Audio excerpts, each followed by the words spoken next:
প্রবীণদের প্রতি শ্রদ্ধার্পণ এই অভিনব এক ভাবনা নিয়ে সাংস্কৃতিক সন্ধ্যার আয়োজন করে থট এভিনিউ, যেখানে উপস্থিত ছিলেন বিশিষ্ট ব্যক্তিবর্গরা, যেমন শ্রী সতীনাথ মুখোপাধ্যায়, ডক্টর সুব্রত সরকার, শ্রী তীর্থঙ্কর মুখার্জি প্রমুখ। এদিন অনুষ্ঠানের সূচনা হয় সত্যদেব মিউজিক একাডেমির সঙ্গীতানুষ্ঠান দিয়ে। এরপর একে একে নৃত্যানুষ্ঠান, পাঠাভিনয় প্রভৃতির মধ্যে দিয়ে অনুষ্ঠান এগিয়ে চলে।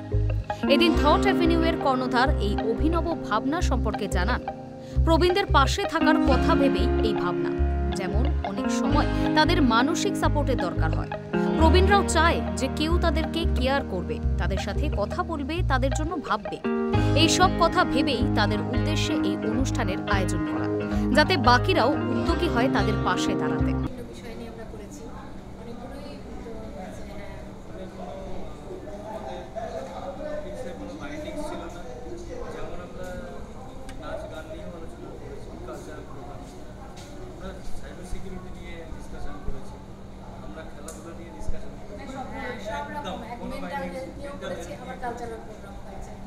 মানে বিষয়টা হচ্ছে এই বিষয়গুলো নিয়ে যে সদর্থক ভাবনাগুলো আছে, যেগুলো কি কি করতে পারি, কি কি হচ্ছে চারপাশে ভালো জিনিস, সেইগুলোকে তুলে ধরবো।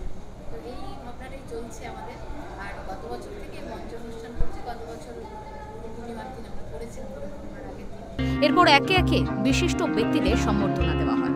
নৃত্যানুষ্ঠান, পাঠাভিনয় দিয়ে সমাপ্তি ঘটানো হয় এদিনের সন্ধ্যার। Hi news network.